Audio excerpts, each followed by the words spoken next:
the Cybersecurity and Compliance Podcast with Craig Petronella. Learn about the most current IT security threats in ransomware, phishing, business email compromise, cybercrime tactics, cyber heist schemes, social engineering scams, as well as hints and tips from leading professionals to help you prevent hackers from penetrating your network and dropping ransomware or malware payloads. This podcast will arm you with the best info to defend your network against the latest cyber crimes. Don't forget to like and subscribe. And now, here's your host, Craig Petronella. So welcome to today's podcast. It's myself, Erin, along with Blake and Dwight. Unfortunately, Craig is unable to join us. Again, he is on vacation this week. Lucky guy. It's so nice right now. I'm in South Carolina. The past 3 days, it's been in the upper 70s, low 80s with no humidity, and I just want to be outside. It was 40 degrees here today, and it was frigid. I feel really superior to people when my weather is better and really inferior when weather is colder. So I feel so superior to you guys. I got to feel good about something, right? I think all of our podcast listeners are going to be warm after today's topic. Yeah. Ooh. I can't wait to talk about this. This is Blake's idea. No, not really. It was your idea. You came up with it. Don't be shy. We love a humble person. We're going to go through some of the biggest misconceptions there are out there regarding cybersecurity. And we'll also drop the link. This is actually from a USA Today post. I'm sure we could have come up with these on our own, but it's also nice to have something to go to. They simplify really well. We have a tendency, at least I do, to overcomplicate things. I never would in my life do such a thing, Blake. It doesn't seem that Dwight does that, so we're grounded a little bit. So it's funny you say that because I was thinking that too. It's really great that Dwight's here. He can help ground us and bring us back in when we start on our rambling. When we go off into fairy tale land. Jump down rabbit holes. You can be there with the rope like, here, come on back up, guys. Let's knock them down. Yeah, let's do it. Do you want to read that out? Oh, gosh, big responsibility. I think you can do it, Blake. The first one is that you don't have anything worth protecting. There's so many people that think that. And that nobody cares about your data. Oh, they do. That's why they take it. When it comes to data, I always go back to Edward Snowden. And I remember back in 2013 when all that stuff happened and people were like, big deal. Who cares? I don't have anything to hide. I don't care that the government is watching us, but it's a little creepy. There's some big brother stuff going on right there. All your data is important and you give that away. That is the digital currency today, especially for companies like Facebook, Twitter, Instagram, Pinterest, Snapchat. That is the currency to them. That data is power.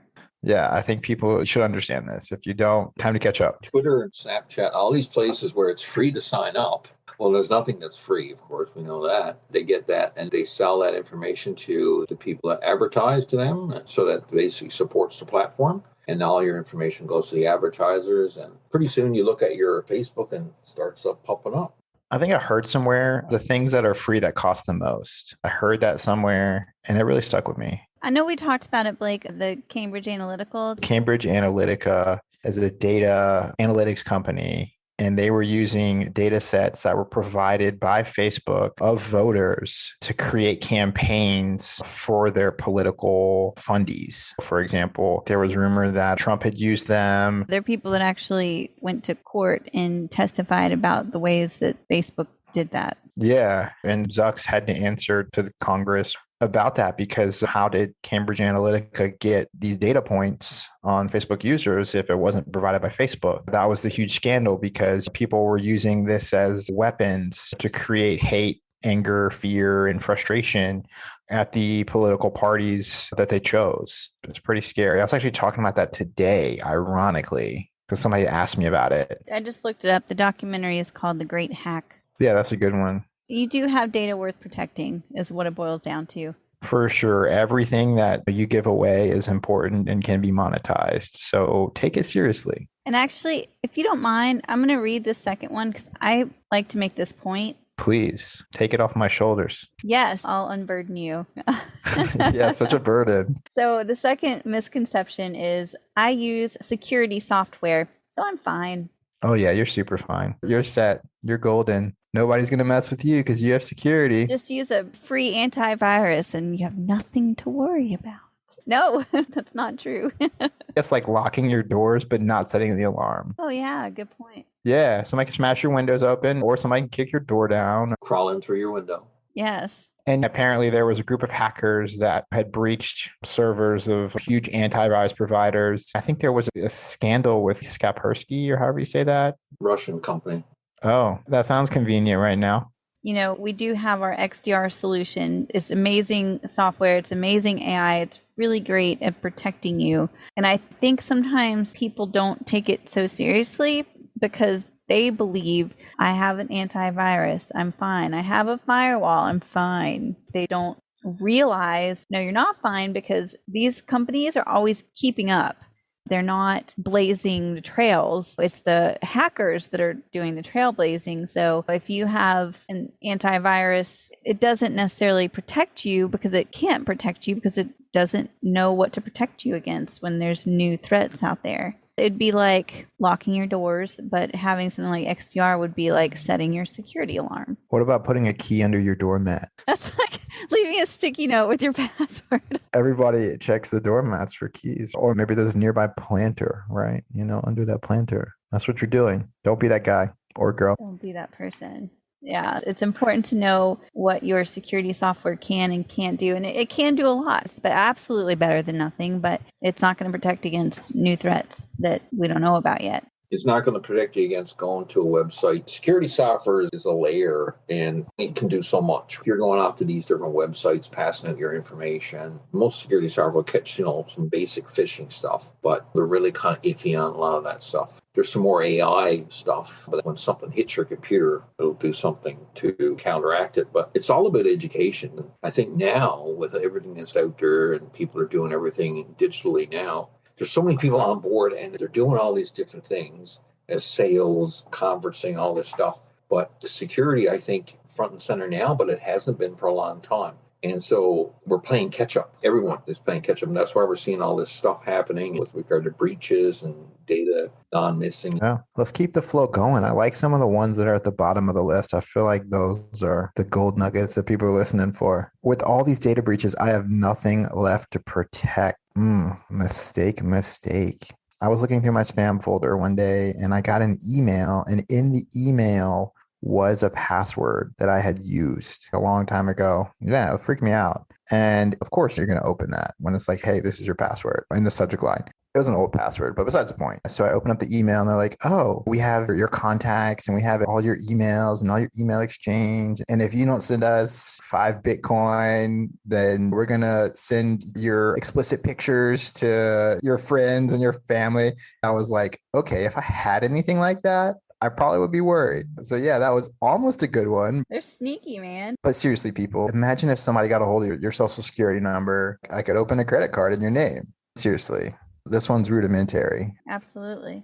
You have to protect your critical stuff, your identity, your physical addresses, email. They usually can't do something serious with just one of all these things, but once they put together 2 or 3, then they can start getting. That's a good point. Imagine somebody opening a credit card under your name and racking up $30,000 to $50,000 in debt, and you being financially responsible for that. That's life-changing. That may set back your plans to buy a house, or your plans to move, or your plans to do something with your life. There's solutions, obviously, ways you can protect yourself, because like Dwight said, it's all about a layer. They have some pretty affordable solutions for identity protection. You could probably get it through your insurance provider. The best practices, though, is to hold on very tightly to your personal information and only disclose it for like a check kind of thing. If you're doing something on a site and it asks you for specific kinds of information, if you don't feel comfortable with that, then get somebody else who's probably more computer savvy to help you with that. Just take the time, because once it's out the door, it's gone. Yeah.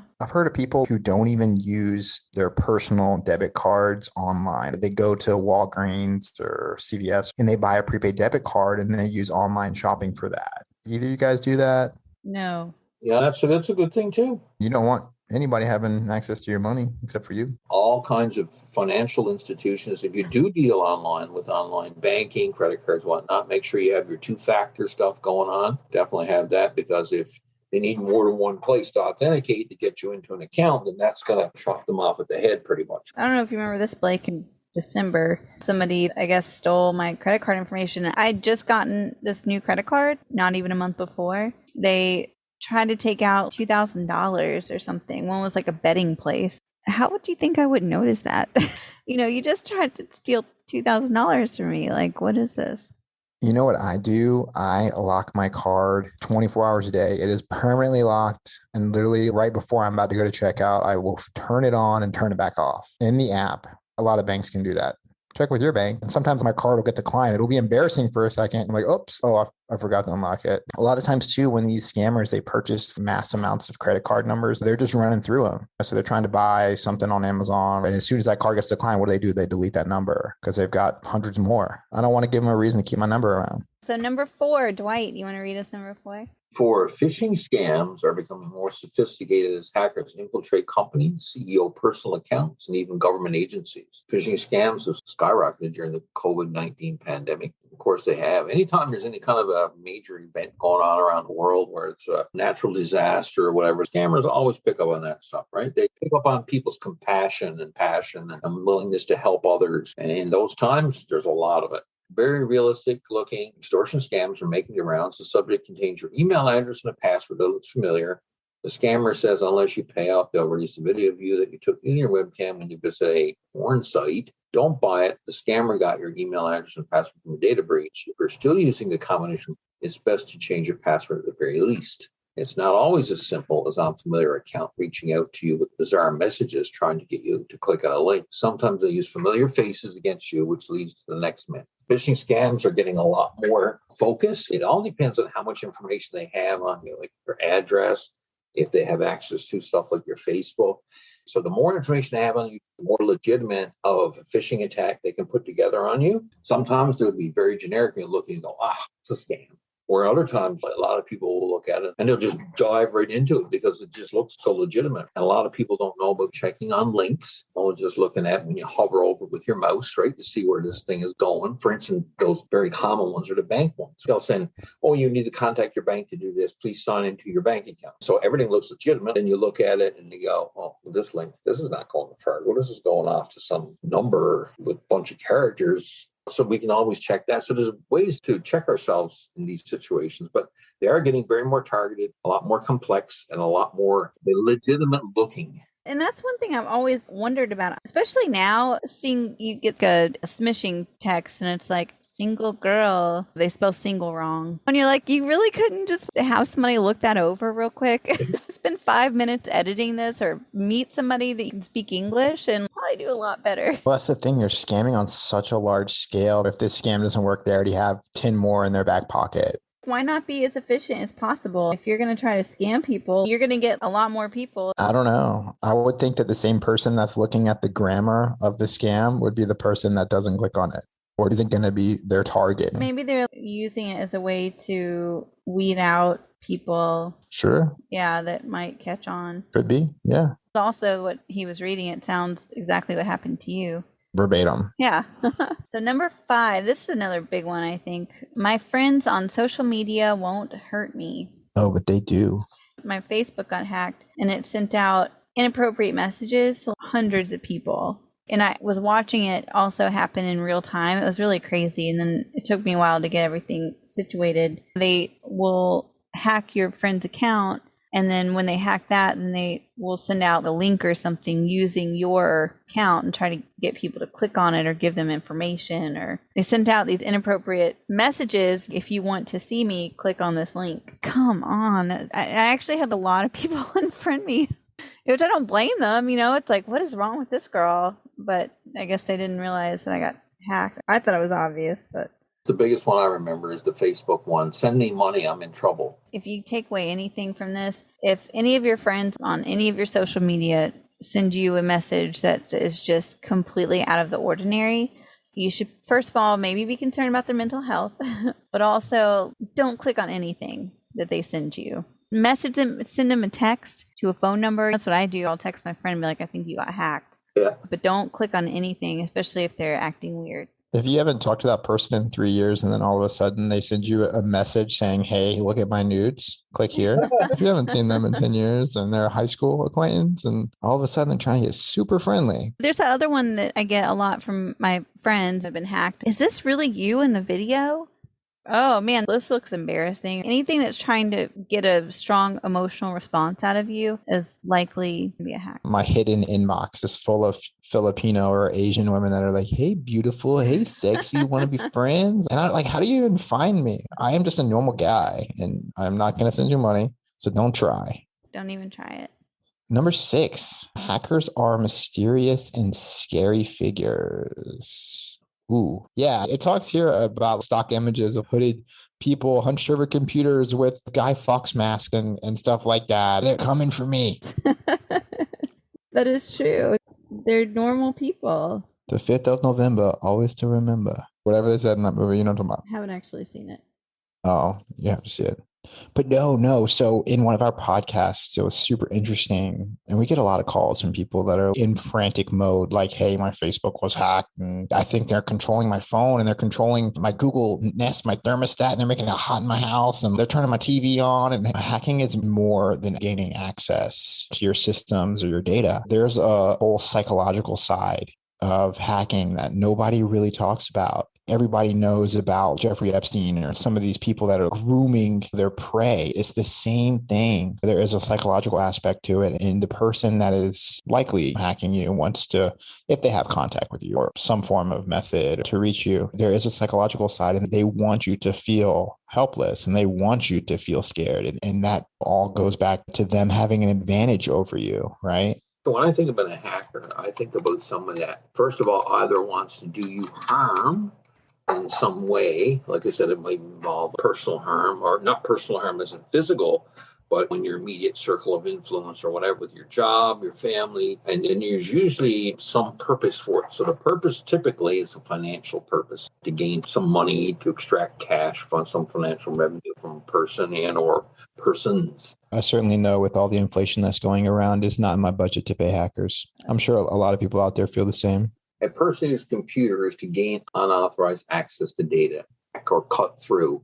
So basically, you're getting through all the security levels, whatever. So somebody breaches or gets into, I don't know, let's look at the power grid or whatever. What are going to get in there and do that to disrupt the power? So there's usually hackers are usually dangerous. They're to be taken seriously. They get in, they can disrupt network traffic across the internet. They can start denial of service attacks against major suppliers, vendors. And of course, they were doing that. I think they were blaming it on the Russians or Eastern Europe for a lot of the logistics, transports, and courier systems that were getting attacked. FedEx, I think, and I think there's a couple other ones. And so trying to hit the logistics chain, which is very critical to every country's ability to function. I would say 98% of hackers' efforts are towards financial damage or some kind of disruption where it actually hurts or harms an individual organization. It could be a country, it could be a state, a town, it could be a school, it could be a bank, it could be a hospital. Like I know a lot of hospitals that have been hit by ransomware,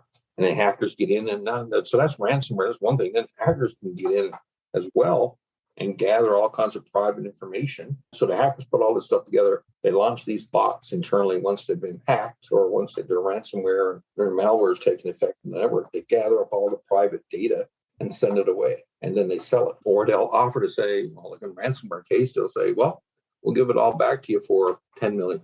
I've known the banks, a couple hospitals around here, got jacked for millions of dollars. It's probably sad to say that they're likely easy targets. They're easy targets that have money. Why wouldn't they go for that? The cybersecurity hygiene is notoriously lax. Think of an MRI machine, right? You might have this old software on it and you're afraid to upgrade it, or maybe not even upgrade, but whenever you get patches or whatever, these updates, people just don't always update it because it has the potential of making it not work. And they're not cybersecurity experts. A lot of people are in that industry to help people. They just want to do their job and they don't want to have to worry about that kind of stuff.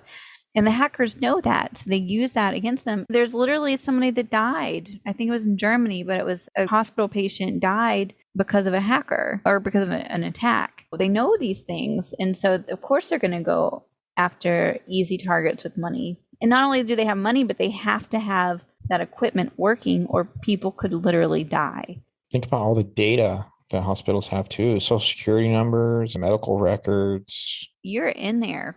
You are in there. And that's another thing too, talking about common misconceptions. I'm going to throw my own out there. Maybe it's not a misconception, but something that I think people don't realize that aren't in the industry is just how important dwell time is. If you've got a hacker in there for months versus a day, think about how much more information that they're going to get just sitting there watching and observing. Response is critical. Everybody's seen the first 48. Hopefully, the first 48 is the highest likelihood to capture a criminal or somebody that's missing. That's your window. All the evidence is fresh and you need to be on it. So yeah, response time is important. People need to realize when something's missing or something's been hacked or something's been compromised. You have a very short window of time. Not only that too, but in regulated spaces and different legal obligations and software that you may sign up for or that you utilize in your business. If there's been a breach of your data, you have to let your vendors know. And not only that too, but you have a responsibility to the customers that you serve to let them know. And a lot of regulated spaces, there is a window where if you've been hacked or you have any of your data that's been breached, you have to send out an alert or a notice to your customers within a certain period of time. Especially healthcare, government agencies. I look at it and think about it. Okay, so all these agencies where they have typically healthcare, I know here, they have a lot of resources to do stuff. So there's a lot of financial resources. You see their IT departments are pretty well staffed. Really, you know what it goes to show me? It's basically human error or human negligence internally. That a lot of this stuff happens through because a lot of security stuff is just best practices, right? If you follow best practices with your operating systems, your network, your transfer of data, using complex passwords, not leaving sticky notes in certain places, all these different things, you narrow the hole where people can breach your network to a little tiny pinhole or less. A lot of times it's just negligence and people are lazy. When stuff like this happens, I don't know, but I'm sure a lot of people probably get fired. There could be people that end up going to jail because if you're in healthcare and you don't do your due diligence and somebody's information gets compromised or whatnot because of your lack of performing your duties. I'm not a criminal lawyer or anything, but I would think that there's probably some area there that they could probably ping you criminal. There is a vegetable that is really popular in cybersecurity. Maybe you guys can guess, but onions, layers, right? So onions have layers and layers and layers. And then you finally get to the core of the onion. I don't know what it's called, but yeah, you finally get to the core of the onion and every single layer, you cry. You cry. Hackers, some of them are persistent if you have data that they know is worth being persistent for. But the average Joe, me, or people that I associate with, they're not going to go through that onion to get my data because I have nothing. And that's another important thing, I think, when Dwight brought up about people being lazy, but also hackers are lazy. Hackers are lazy. They might be malicious and they might have no shame, but they're also lazy and they want to be efficient. I think that's important to understand is that if you do have at least some layers up, you're less likely to get hacked. That doesn't mean you're for sure not hackable necessarily. I was just going to simply say, don't be a low-hanging fruit. Be an onion vegetable. Be a root vegetable. Just do these simple best practices. And again, you might be compromised, but it's a lot less likely to be compromised. Best practices start and then action precautions that need to be taken based upon your field of work or government. So certain departments and agencies need extra work done, certain ISO standards, NIST stuff, whatever the case may be, right? So, but just basic best practices as far as IT hygiene goes will keep 95% of the garbage out. Dwight, do you want to read number 7? Number 7, I only go to mainstream sites, so I don't need security software. Now, take that. You need security software no matter where you go. Remember what I said earlier about how social media apps sell your data to make their money. The more cookies you have in your browser, the more every step is being followed. Multiple sites have a detailed profile view that increases your chances of getting your data breached. Since all companies are vulnerable to a data breach, security software keeps you safe. It's like two-factor authentication, a necessary step towards protecting your privacy. You definitely mentioned that one earlier, and that's a huge one. Huge. That's something that we don't think about. I try and go in every single day. I have software on my Apple computer where it cleans everything. It cleans my cookies, it cleans my browsing history, yada, yada, yada, just to make my computer more optimized. And at the beginning of every day, I run it. And at the end of every day, I run it before I shut it. So that's something that most people don't do. Most people don't clean out their cookies and their web history. And what do you use, if you don't mind telling us to do that? It's called Clean My Mac. I've been using it for a while and it's pretty solid, pretty affordable. I've been using it for a long time. There's other solutions out there. I think one is CC Cleaner for computers. Yeah, something like that. Most people don't think about. True. Erin, back to you. Number 8. On the spot. I use complex passwords. Ooh. So, oh gosh. Passwords are so complicated, or not complicated, but they're so important. They're just so important. Even if you found a good complex password, 'cause I used to do this. I'm like, nobody will ever guess this, right? So of course I reuse my passwords, but then I learned why that's not a good idea. And I kind of liken it to, it would be like handing out your keys, making copies of your keys and just leaving them around the city. If you reuse your passwords, even if it's a complex password, you're really asking for it. I saw this one, I'm in this little IT meme page on Facebook, and me and Jonathan love to laugh at those, but there was this one video and it was posted up on a public notice board somewhere and it said free Wi-Fi. And then at the bottom, it had a little area where you'd rip off Wi-Fi password. It had a little arrow that said, hey, take the Wi-Fi password. And then somebody would go to pull the password, and then endless roll of numbers, letters, characters. It was maybe 30 or 40 feet that would come out. And I was like, oh my gosh, that is so accurate. It needs to be accurate. But no, this person crossing the street and the paper was still rolling. There's such misinformation about what is a complex password. Of course, like everybody's like, oh, numbers, characters, letters, an uppercase letter, a bunch of lowercase. Don't reuse passwords either. Even if you are using complex passwords, it's still not enough to keep you safe. And you can't leave them hanging around either. Even them in text files here and there, or even sticky notes or whatever. If somebody can pick it up and take it and go with it, then it doesn't matter if it's 23 characters long. Yes, sticky notes are not password managers. They are not. Anyways. Get this through your head. Do yourself a favor. Make sure your passwords are either in a password manager like LastPass. Gatekeeper. Yeah, Gatekeeper. Something nice and secure. You feel a certain level. But if you just, like you said, if you're just casual with the whole thing, oh, I'm just going to write my password here and just save it here on my desktop. And it's called password file. Yeah. Password.txt. It's a shame to say, whenever I do an on-site and we have customers that have been with us for years, I have to say it because people need to know. And I'll go in and they've done all of our security awareness training. They are up to speed. They've passed. They've got their certifications and security awareness and yada, yada, the latest cybersecurity news and things they need to pay attention for. And then I go into their office and what do I see? A sticky note on their monitor with their password. Do you just want to cry? And then you go over and look at them and wink at them, right? No, I do what I'm supposed to do. I take it and I rip it up and put it in the shredder. Yeah. They know exactly what they're doing. And we talk about this. We preach this. You can't do that in regulated spaces too. You need to stop that. Stop with that nonsense. Yeah. I'm sure they're not the only one. They're just the only one that I know about. And that's probably the sad part. They need to stop with that. So let's do number 9. I know a fake voice when I hear one. I'm going to take over real quick. When we did our spoofing, right? And you did this too, Blake, when we called the employees at the financial institution. Actually, I didn't even call. You made the calls. You and BJ made the calls. And you actually talked somebody into clicking on a download button, right? Yeah, I did. They actually have really good training. Some locations better than others. Some employees better than others as well. So if you're in a business with even just 10 employees, much less like 500 employees, you're going to be able to trick somebody. You don't know if a voice is fake. Like, especially Blake talking into his mic. You're not going to say no to that voice. Come on, let's be real. It only takes one person to compromise your whole business. Absolutely.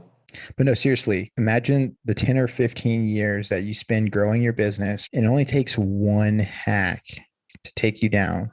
Yeah, what's that statistic? How many? I think it's something like 95% of businesses are hit with a successful ransomware attack.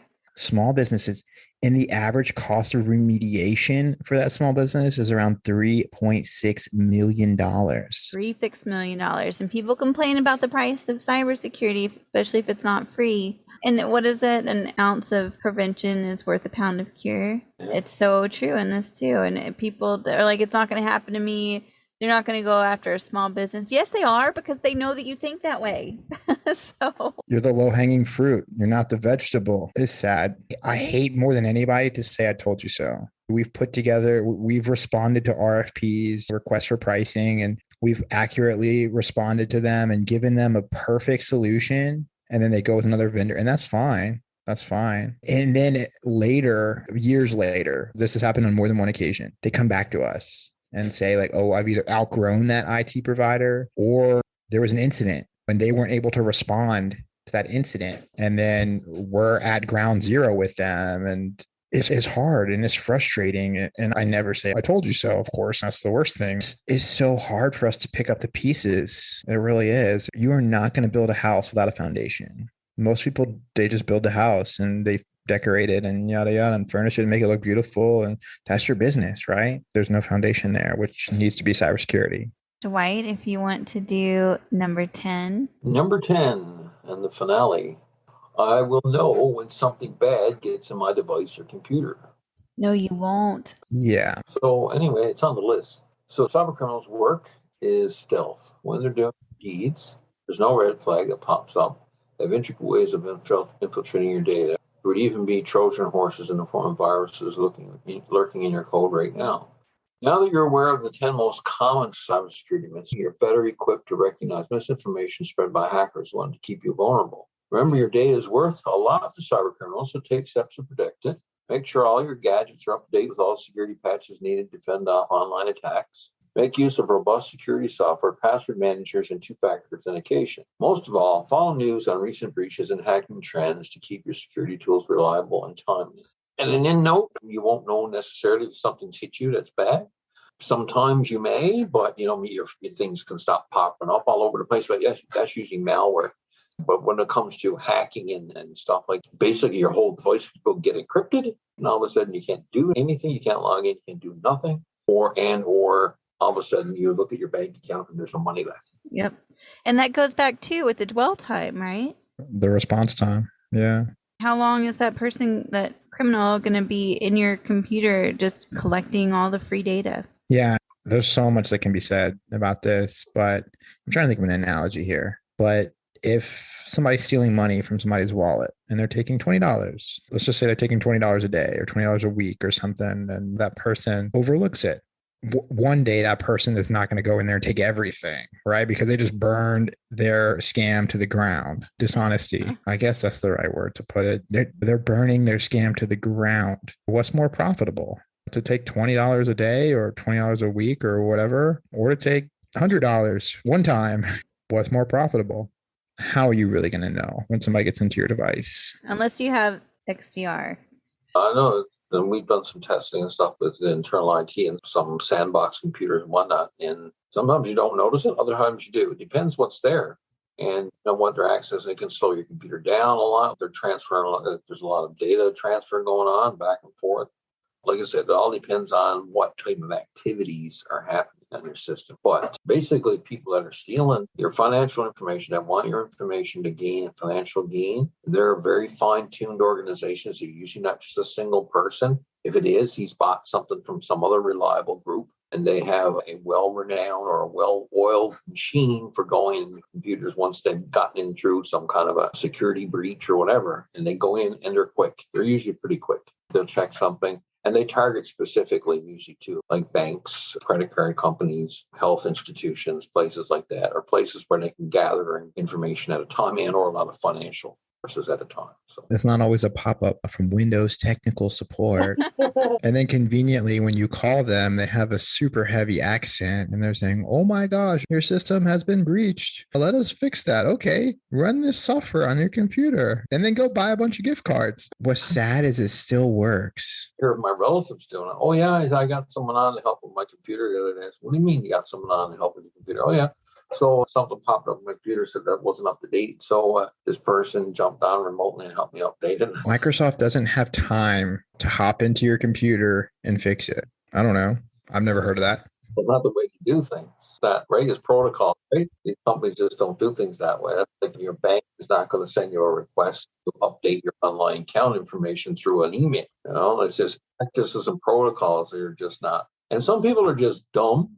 I don't mean dumb as in a person, but they're dumb as to what's going on around them, and they don't consider it or take it seriously, or they're just indifferent. Is that the word? But then again, usually what happens to them, those type of individuals or organizations, is they get burned bad. Yeah. And a lot of people aren't tech savvy. They didn't grow up in technology like I did, or you guys. Oh, no, I am not tech savvy. I didn't learn about this stuff until I started writing about it.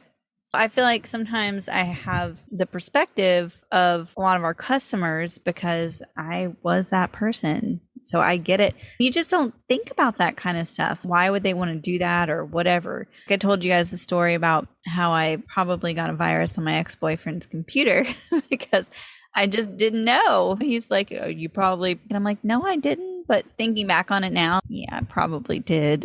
Just did not know it. Erin was clicking on one of those things that was like 10 things you don't know about these celebrities, or you won't believe what happened to these 5 celebrities. I literally scrolled down to the bottom of this website and I see some of them as like, she was a legendary actress. Today she works at 9 to 5.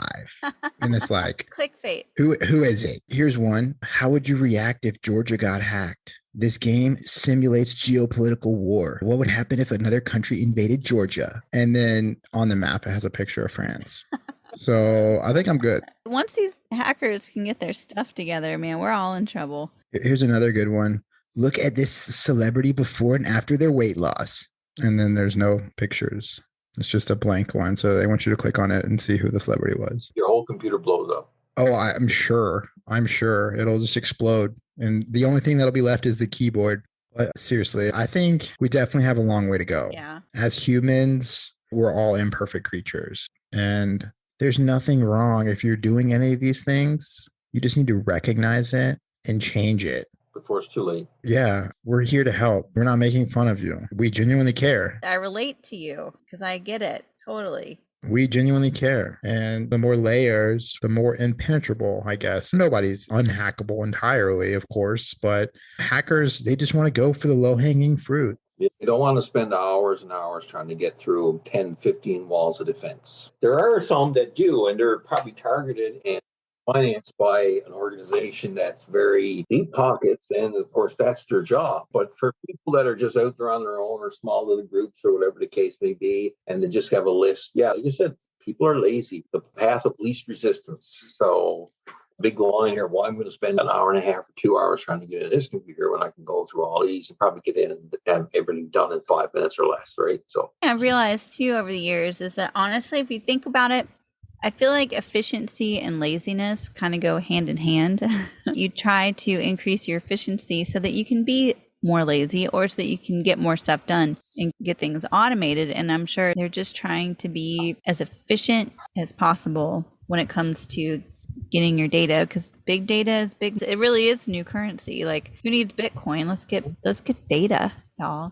Everybody wants an easy paycheck and nobody wants to work for it. That goes back to human condition. If I could sit on the beach and live a life of leisure, that'd be great. And I wouldn't have to do anything for it. That'd be even greater. But yeah, everybody wants the easy paycheck. Are they wrong? I don't think there's anybody out there that wants to work crazy hard for their money if you don't have to. That's right. So we should probably leave it off on that. So our next topic we're going to talk about next, it's going to be similar to this, but instead of talking about misconceptions, we're going to go the opposite way. We're going to talk about some of the data and statistics that we found that is just completely eye-opening and that we think is really important for people to know. So actually, Blake, do you want to give maybe an example? Putting you on the spot now. Let's see here. So identity theft is up 42% in 2020.